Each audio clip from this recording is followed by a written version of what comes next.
change. We've just heard the fear that just the prospect of this draft bill is sparking in Ghana. What is Parliament's reaction to all of this?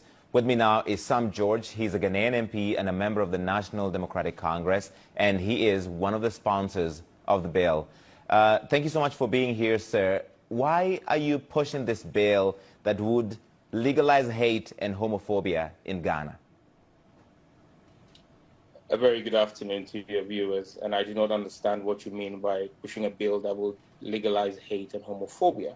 It's a bill to promote proper human sexual rights and Ghanaian family values. If you have another bill you're talking about, then maybe you've got the wrong man. But if you're talking to me about the bill I'm sponsoring in Parliament, it is to promote proper human sexual rights and Ghanaian family values. What are these Ghanaian family values in your mind, sir? What do you consider Ghanaian family values? Article 39 of the Ghanaian Constitution is clear that the state shall take steps to inculcate the right Ghanaian values, customary values, into society. The Constitution of Ghana makes the states clearly that the National House of Chiefs is the custodian of Ghana's custom. This bill is supported by the Ghana National House of Chiefs. Our fourth consultative forum, which was held in the Ashanti regional capital of Kumasi, was actually sponsored by the National House of Chiefs. And the president of the National House of Chiefs spoke extensively at that conference where Ghanaian culture forbids homosexuality. And so Ghanaian culture... These members of the LGBT community we're speaking to, sir, are also Ghanaians. They're also Ghanaian. They are part of Ghanaian culture. And they're saying they're gay, they're transsexual, they're bisexual. They are also Ghanaians. Some of the individuals who were involved in planning terror attacks in America are American citizens. Is it American culture to kill people? That's a false, that's not the same comparison. But what I want to focus on here is... It's not the same comparison. You are telling me that because we have people who are carrying out an activity that is illegal per our laws already, and our culture frowns on it because they are found in our jurisdiction, that is our culture. There were many things that were illegal that are unjust. Innocent children and teachers? Honorable MP, there are many things that were illegal, that were unjust, and those laws were changed because they are unjust. Well, laws are a reflection of society. Until 1960, American society did not find women fit to vote. And so women did not vote there. When they found them fit to vote, society evolved. Society evolves. At this point in time, the Ghanaian society is in a position where it says it is not welcoming of homosexuality. And any other person must respect the views of Ghanaian society. The CDD, which is a far-right liberal think tank here in Ghana, carried out research which was published on the 1st of July. In fact, the academics who have sent in a memo against this bill have two of their fellows, the CDD's fellows in there, the Center for Democracy in Ghana, Democratic Development. They've been clear. Ghanaians are 97% tolerant of Ghanaians of different ethnicity, 94% tolerant of people of different religion, 91% tolerant of persons of different political persuasions, 71% tolerant of migrants and foreigners, but only 7% tolerant of homosexuality. That is the system, that is the society of Ghana. What's your reaction to the members of the LGBT community, sir, that we've been speaking to, who tell us they're afraid for their lives when this bill passes, if this bill passes, that they're afraid to even leave their homes? Well, anybody who is engaged in an illegal activity should be afraid of the law, shouldn't you? Then there will be no essence of law. But let's be clear about this. The United States in 2021 remains the most dangerous place for homosexuals. As of June 2021, an independent story, a story run by the Independent. Sir, this is not about the United States. This is about Ghana. This is about Ghana.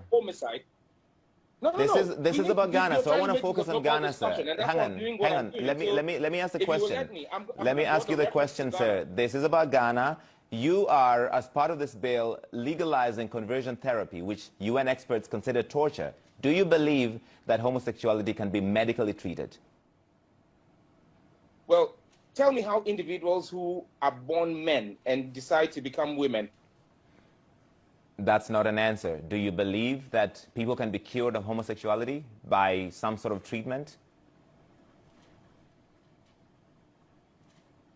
I apologize. We appear to have lost the MP, Sam George. The connection is not that great. If we can reestablish that, we'll try and go to that. Sam George is back with me. I apologize, sir. We lost your connection for a second. And before we lost you, we were talking about conversion therapy, which is considered torture, and your bail would legalize that. Do you want to torture people in the name of curing homosexuality? I was making the point that the individuals who decide to become transgender, who decide to change their sex from male to female, apart from undergoing surgery, also engage in hormonal treatment. Is that torture? Because I don't see how different hormonal treatment is from what you call conversion therapy. Is not the same as conversion therapy. These are very, very different. This is a false equivalence you're making, sir. No, what's the difference? I would need for you to I am not a medical expert, but it's been by UN experts who look into this have considered conversion therapy as torture. Expert, Larry, if you're not a medical expert, and I'm saying to you that we've spoken to the experts here in Ghana, and there is nothing different because conversion therapy is a hormonal treatment. And I'm saying to you that when individuals choose on their own volition to change their sex, they undergo hormonal treatment. Men go and take estrogen shots to be able to develop female features. And that's the same thing.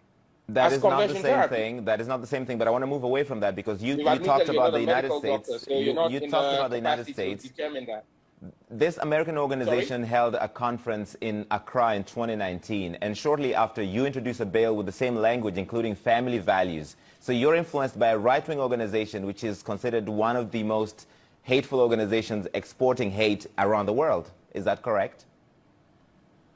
It can't be farther away from the truth. Larry, I was never, myself and none of the 7 other colleagues of mine was at this conference. In fact, this conference came to my notice after the CNN's David McKenzie asked me about it. I have had absolutely no contact with the World Council of Families. You describe them in the way in which you want to describe them. But we also have groups from the United States that are supporting LGBTQ rights, which is illegal in Ghana as we speak right now. Section 104 of our Criminal Offences Act makes it criminal. They're already trying to also influence Ghanaian stuff. This bill is in direct response. You say there was a conference here in 2019, a conference I'm unaware about. However, this bill is and I made a statement on the floor of the House in February, and my statement was clear. It was in response to the opening of an LGBTQ plus advocacy office in Ghana in January. That was supported by members of the diplomatic corps. So you want to make it difficult for anybody to live an open, free life because of who they love in Ghana, and you want them to go to jail for 10 years. You're happy with that? Well, you haven't read my bill. It's a misinformation to say that anybody who's found guilty of a homosexual have to go to jail for 10 years. That's a misconception you're peddling, and you should not do that. They can go to jail up to 10 years. This is just one of the many penalties that is in the bill, sir, that you're encouraging Ghanaians to report anybody who is suspected of being LGBTQ. Is that correct? Larry, I would advise that you do a job at what you're doing, okay? If you want to put a spin on a bill, right? This is my bill that I passed before Parliament. I'm going to read to you section 6.3 of the bill, or clause 6.3 of the bill, or 6.2 of the bill. A person who commits an offense under paragraphs A, B, C, D, E, F, G of subsection 1, which is the section that lists all the offenses, commits a second-degree felony and is liable on summary conviction to a fine of not less than 750 penalty units and not more than 5,000 penalty units, or to a term of imprisonment not less than 3 years or not more than 5 years, or both. So when you talk about 10 years imprisonment for persons engaged in homosexual activities, you are misleading the world, and that's unfortunate. All right, so you think, okay, 10 years is too much, but 5 years is perfectly fine for somebody who's gay in Ghana to go to jail. Well, that is the punishment for a second-degree felony in Ghana. And the activity of homosexuality is a second-degree felony. Honorable George, are you just a hateful person who does not want people who are different from you to have a life in Ghana? That is a defeatist approach to ask me a question, a defeatist line of questioning, that I'm a hateful person. If I'm a hateful person, we will not be protecting the rights of persons with LGBTQ and saying that you should not, they have a right. They have a right to a fair trial before competent court of jurisdiction. Section 22 of our bill prohibits extrajudicial treatment, and you're not highlighting that part. That part is prohibition of extrajudicial treatment. A person commits a misdemeanor if that person verbally or physically abuses, assaults, or harasses a person A, accused of an offense under this act, or suffering from any gender or sexual identity. A person who commits a misdemeanor under Section 1 is liable to a fine of not less than 500 penalty unit, or not more than 1,000 penalty unit, or a term of imprisonment not less than 6 months. So you're cherry-picking what seems like a positive angle of a larger bill that would make it difficult. Honorable George, let me ask a question here. You're cherry-picking a part of the bill that, a much wider bill that would make it difficult for people who are LGBTQ in Ghana to live. What would you do, sir, if your son or daughter was gay? Well, thankfully, I have 2 sons and a daughter, and none of them is gay. That's not the answer. What would you do if one of them was gay? You're asking me to go into the world of abstracts. I'm a lawmaker. I deal with specifics. I deal with specific stuff. I don't deal in abstract. Maybe you should be talking to a storyteller or something. Will you take responsibility if, because of this bill, people who are going about their lives are attacked by Ghanaians or are harmed because it's legal to do so, or people have been encouraged to do so, or are suicidal for that matter, Larry, take their lives because they can't live in that society? Well, Larry, let me answer your question. Earlier on, I was telling you that this year alone, as of June this year alone, 21 persons had been attacked and killed in the United States, where LGBTQ rights are legal. This is about Ghana, sir. This is about Ghana, sir. So let's focus on Ghana. Well, if this is about Ghana, then stop trying to import American values into the reasoning of Ghanaian legislation. I am not an American. I am an African. I'm from Kenya. Well, Kenyan values are not the same as Ghanaian values. We have different values. I didn't say into Africa. I said into Ghanaian values. I'm a Ghanaian legislator. And just so you know, I represent a community or constituency that has 2 traditional areas. Before agreeing to push this bill, I met with my 2 traditional councils. I am a representative of the people who voted for me. The people who voted for me, the 2 traditional councils said to me, this is against our culture. The people who voted for you, Honorable George, and I have to go, the people who voted for you, of all the problems they have in your constituency, is this the major issue for them? Is this the thing they're most concerned about? Well, this is one of the major issues for them, because the government of Ghana in 2020 spent $200 million subsidizing the cost of antiretroviral drugs for persons who have HIV/AIDS. The Ghana AIDS Commission is telling us that men having sex with men, MSMs, homosexuals, are leading the surge in HIV prevalence in Ghana. $200 million could have fixed the water problem in my constituency. Okay, we're going to have to leave it there. Sam George, thank you for your time, sir. We appreciate it.